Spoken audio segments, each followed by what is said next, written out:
local business, such as home improvement companies or funeral homes, in running Google Ads, an easy way to increase your conversions would be to set a tighter geography. And there's multiple ways you can set your geography. Let's take a look here.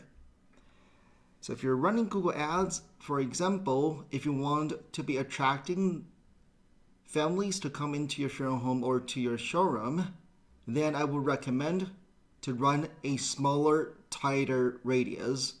So that way people do not have to drive, right? Most likely, for example, we're setting a 7-mile radius. If people are way out here, most likely they will not drive all the way across the town to come to your showroom.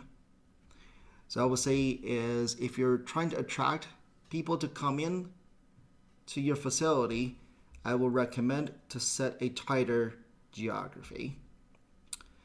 Or you can target, for example, by zip codes.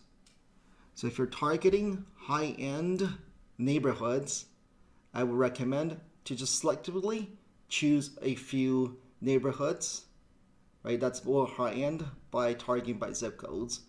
Or you can open it up to different cities or counties. And if you open it up too broad, let's say on this map here, we're trying to target Scottsdale, Tempe, and Mesa. Maybe within the city of Mesa, there's a neighborhood that's less desirable. Then you can exclude it by zip codes. So always recommend the tighter the geography, the better results. Especially in the beginning, I will always recommend just target a smaller geography. Make sure it's working. Once it's working, then you can start scale this by doing a larger radius.